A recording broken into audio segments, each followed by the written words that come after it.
mesmo na ceia deles, o amargo. Na hora que vocês forem colocar alface no seu prato, vocês colocam um amarguinho por cima, para vocês lembrarem da amargura que eles passaram no Egito, de todas as dores, todas as dificuldades, tudo aquilo que eles viveram de muito estresse, ansiedade, medos, é a amargura, representada por aquele matinho verdinho ali que eu trouxe, que as pastoras sugeriu ano passado, ela sugeriu rúcula. Aí esse ano eu consegui achar o amarguinho, que é o que ela pensou ano passado, eu trouxe, tá ali. Então, vocês colocaram alface, vocês colocam o verdinho em cima, verde escuro, que significa a amargura do Egito, ok? E eles comem também uma pastinha que mistura a uva, mistura a maçã e mistura a avelã, nozes. Aí eu bati tudo no liquidificador e fiz a massinha. Aquela massinha representa o tijolo, quando ia colar um tijolo no outro, tinha que ter uma argamassa, certo? E eles sofreram muito fazendo tijolos no Egito. Eles sofreram muito com essa argamassa. Então aquela massinha que vocês vão comer meio roxa, significa aquela argamassa, que para eles lembram todo o sofrimento na confecção dos tijolos no Egito. Então é isso que simboliza aquela pastinha que vocês vão ver roxa, ali no pratinho, ok? E tem o ovo também e tem o cordeiro. E ainda além disso, eu não trouxe para vocês comerem, que é um pedacinho de osso. Porque eu falei, gente, vocês comem pedaço de osso, né? Mas tem um pedacinho de osso que eles mastigam no dia, sabe? Eles pegam aquele pedacinho de osso e mastigam para lembrar do sofrimento do que eles não tinham para comer. Daquilo que eles passaram de falta, de necessidade. Eles ficam lá mastigando aquele ossinho, é um pedacinho de ossinho de galinha. Nos desenhos que eu pesquisei, era um pedacinho do ossinho de uma galinha, de uma parte do frango. Então, quando vocês forem comer o cordeiro, vocês vão lembrar que os pedacinhos de cordeiro representam o cordeiro de Deus que tira o pecado do mundo. Que eles comiam lembrando o cordeiro que foi morto para salvá-los através do sangue da porta. Então, quando vocês comerem aqueles pedacinhos de cordeiro, vocês vão lembrar que esse é o cordeiro que tira o pecado do mundo, que é Jesus, ok? E quando vocês comerem, vocês lembram. Quando estiver pensando, comendo lá nos seus pedacinhos de cordeiro, vocês vão lembrar, além do cordeiro que eu estou comendo, eu vou lembrar dos pedacinhos dos ossos, que eles comiam de sofrimento, que eles viveram aquele sofrimento todo, aqueles anos que foram 400 anos de escravidão. Muitos anos sendo escravos de um rei que não conhecia mais José, que José já tinha morrido, e aquele rei não sabia mais quem foi José. E foi a partir desse rei que começou tudo na vida do povo de Israel. Porque vocês lembram da história que foram 70 morar lá no Egito, vindo da família de Jacó. Ele e toda a sua parentela representavam 70 pessoas, foram viver no Egito, e a partir daí se tornou aquela nação de Israel. E aquela nação que sofreu 400 anos como escravos do Egito. Então, quando vocês comerem o cordeiro, vocês vão lembrar do pedacinho de osso. Vocês vão pensar, o osso representa a dor, tristeza, sofrimento, de tudo que eles viveram, de todas as necessidades que eles passaram. Mas o cordeiro que eu trouxe, os quadradinhos para vocês comerem, vocês vão lembrar, Cordeiro de Deus que tira o pecado do mundo. Amém? Porque naquela época eles não entendiam Jesus. Naquela época eles não entendiam o Messias, mas eles entendiam o Cordeiro que tira o pecado do mundo. Que dentro deles eles ficaram aguardando nesse homem vir, essa pessoa vir, e quando Jesus veio eles não reconheceram como Deus, como Jesus, como Salvador da humanidade. E por fim, a última parte, né, o último pedacinho, falei do cordeiro, agora falta eu falar do ovo, vou falar agora, só um minuto. O que significa o ovo? O ovo? Sim, só falta ele, só um minuto. Festa da Páscoa, achei. Tem a água salgada, que o ano passado eu trouxe um pouquinho de água, coloquei sobre a mesa, falei para vocês, gente, lembra que essa é uma água salgada, que era uma água de batata que eu cozinhei. Aí eu trouxe, coloquei em cima da mesa. Hoje eu não trouxe a aguinha salgada, mas vocês vão lembrar que também naquela noite da Páscoa, eles tomavam aguinha salgada, simbolizando todo o choro. Todas as lágrimas que eles derramaram, eles tomavam aquela aguinha salgada para representar, certo? Mas eu não trouxe a aguinha salgada hoje. Eu vou, né? Depois tem sal ali. Qualquer coisa, pode pôr um pouquinho de sal na boca, se vocês quiserem pôr um pouquinho de sal na boca, vocês vão entrar. Tem ali sal. O ovo cozido, o nome é o betissá. Ele simboliza esperança pela recuperação do templo de Salomão. simboliza também o luto pela destruição do templo. Então, isso que significa o ovinho cozido, tá bom? Então, eu vou mandar isso tudo escrito para vocês no grupo, tá bom? Então, quando vocês forem comer aquele ovo, vocês vão lembrar. Vai reconstruir o templo de Salomão. Amém? Eu creio nisso. Vai reconstruir o templo antes de Jesus voltar. Eu acredito nisso, que esse templo vai ficar reconstruído. Não sei se eu vou estar aqui para ver, mas eu acredito nisso, que eles vão reconstruir. Então, o ovo cozido simboliza isso, tá bom? Que eles têm a esperança que o templo será reconstruído. Então, são esses, né, os nomes e são esses os elementos da ceia deles. Os elementos da ceia nossos, por que é diferente?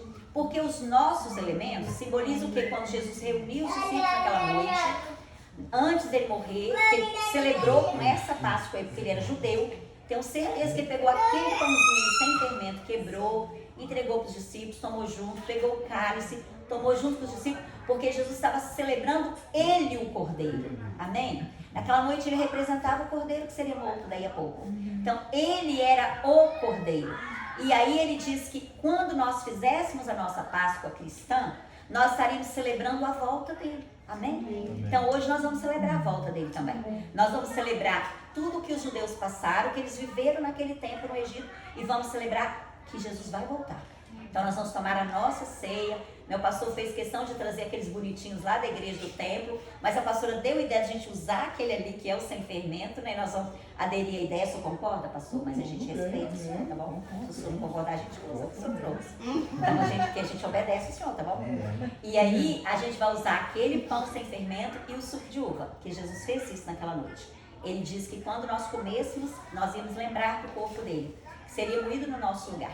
E quando nós tomássemos aquele suco de uva, nós iríamos lembrar do sangue dele, seria derramado daí a um tempinho lá naquela cruz no nosso lugar. Então hoje nós estamos celebrando duas Páscoas. A Páscoa que o judeu acredita, que é a saída do Egito e a libertação deles para uma nova terra, que é a terra de Canaã, que está lá, a terra de Canaã, vocês podem ir lá visitar, tá bom? A terra de Israel está lá, tem o lugar onde Abraão chegou, debaixo do templo de Salomão, nós entramos lá debaixo e tem um marco de onde Abraão chegou, de onde ele foi chamado, de onde Deus falou com ele, e aí por cima eles construíram o templo, e aí vocês entram por baixo, né, é bem fundo, a gente entra lá por uma escada e visita aquele lugar. Então eu convido vocês a ir lá um dia e orar sobre isso, para Deus levar vocês naquele lugar.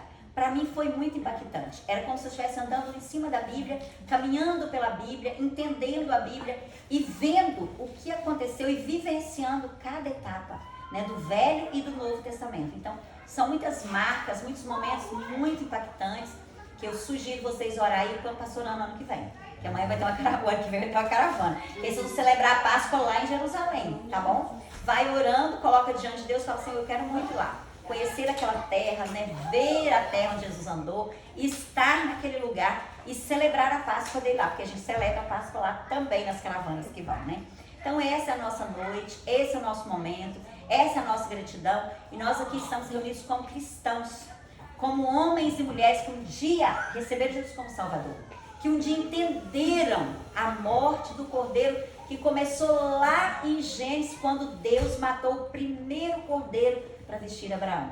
Naquele dia Deus estava falando para nós assim, para Adão, ele estava dizendo para nós assim, matei o meu filho aqui, ó. Estou mostrando aqui. Esse cordeiro aqui é o meu filho, representando lá na frente que eu vou mandar ele aí na terra para morrer no lugar de vocês.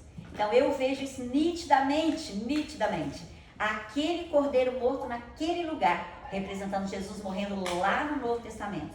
E é muito profundo e impactante. Como é que Deus planejou isso tudo, não é? A nossa salvação. Lá no Jardim do Éden foi planejado o que aconteceria lá no Novo Testamento.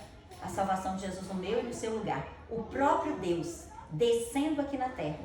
Morrendo de uma forma tão humilhante. Eu estava estudando esses dias, na hora que eles enfiam aquela lança. Eu fiquei tão emocionada na hora, que eles enfiam aquela lança do lado direito de Jesus para sair um restinho de sangue que tinha dentro dele. Para dizer tipo assim, não tem mais jeito, né? Furar lá no coração e direto lá no coração dele para sair o que tinha dentro dele. Para dizer assim, não tem mais jeito, ele está morto. Mas Jesus não ficou morto, amém? Eu sou tão grata, eu chego a dar um aleluia quando eu lembro disso, gente. Ele não ficou morto. A Bíblia fala que ele desceu lá no Hades. Eu creio que ele falou dele para aquele monte de gente que estava morto lá. Eu acredito que ele falou do amor dele para aquele monte de gente lá. Eu acredito que tanta gente que estava morto do Velho Testamento, tudo escutou de Jesus. Ele falando para aquele tanta gente que estava morto. Eu acredito nisso. Eu acredito que esse foi Pedro isso. Que ele se manifestou para aquele tanto de gente que estava ali debaixo da terra. Amém. Gente, eu acho estranho impactante que eu penso assim, eu vou encontrar muita gente lá que aceitou Jesus lá debaixo da terra, né, gente? Que entendeu a salvação e recebeu ele como Salvador e vai subir também junto com a gente. Eu creio nisso. Creio como se estivesse vendo as pessoas sendo salvas lá de baixo quando ele desceu e anunciou ele como Filho de Deus para aquele tanto de gente que já tinha morrido, há muitos anos atrás. E estavam lá aguardando a volta dele, a vinda dele. E eu acredito nisso piamente como Pedro descreveu, que ele anunciou ele mesmo para aquelas pessoas. Mas ele não ficou lá, ele foi lá, pegou a chave do inferno e entregou para nós, amém? Entregou para nós e disse, igreja, vocês vão ficar aí com a chave que abre e fecha, que liga e desliga. Amém, E quando a gente se reúne aqui em nome de Jesus, a gente faz isso, gente. A gente se reúne no nome de Jesus aqui, Amém. de 2 ou de 3, a gente é a igreja representando. Mesmo pelo telefone, quando eu ligo para a pastora Márcia, se eu quiser ligar e orar com ela pelo telefone, é a igreja se reunindo mesmo pelo telefone em nome de Jesus. Porque Jesus venceu a morte e hoje nós celebramos isso com a nossa Páscoa também. Amém? Que você receba essa verdade no seu coração, que você receba essa revelação no seu coração e que você continue celebrando a Páscoa na sua casa. Do jeito que você acredita, da maneira como você vê e faz, né, da maneira como a sua cultura acredita, mas não esquecendo, a verdadeira Páscoa é Jesus. Amém? É o Cordeiro imolado no meu e no seu lugar. Que Ele abençoe a minha casa e a sua casa. Que Ele realmente nos dê visão aberta para entender a autoridade e o poder que Ele entregou para nós. Amém. Como igreja nessa terra, tá bom? Ligar, desligar, abrir e fechar. Chave de Davi, está na nossa mão. Amém? Palavra para o pastor, ele pode orar, ele pode encerrar e depois a gente celebra. Sim? Ainda nos dias de hoje, assam cordeiro? Sim, eles comem. Tem as famílias que comem, tem as famílias que não. Que é bem carinho, sabe, irmão? Irmão geral. Então, de repente, eles usaram frango lá na casa que a pastora trabalha, porque o frango é mais barato que o cordeiro. O cordeiro realmente é bem mais caro. Baruch Hashem Adonai. Que Deus abençoe a todos nós, amém? Para dar continuidade dentro desse espírito, então nós vamos fazer uma filinha, você vai ajudar a servir. Vamos tirar aqui uma meia hora, a gente vai experimentar, né, da ceia. No prato que na era Depois a gente comprou, já volta tem pro um segundo. desenho, sabe, Sim. pastor? Já tem um desenho direitinho, o círculo, tu do fica que explicando tem ali, tá bom? Eu posso fazer um prato e eles olham Você tinha como fazer o Então vamos lá modelo. fazendo Semana fila passada, e tá vamos bom? experimentar ali já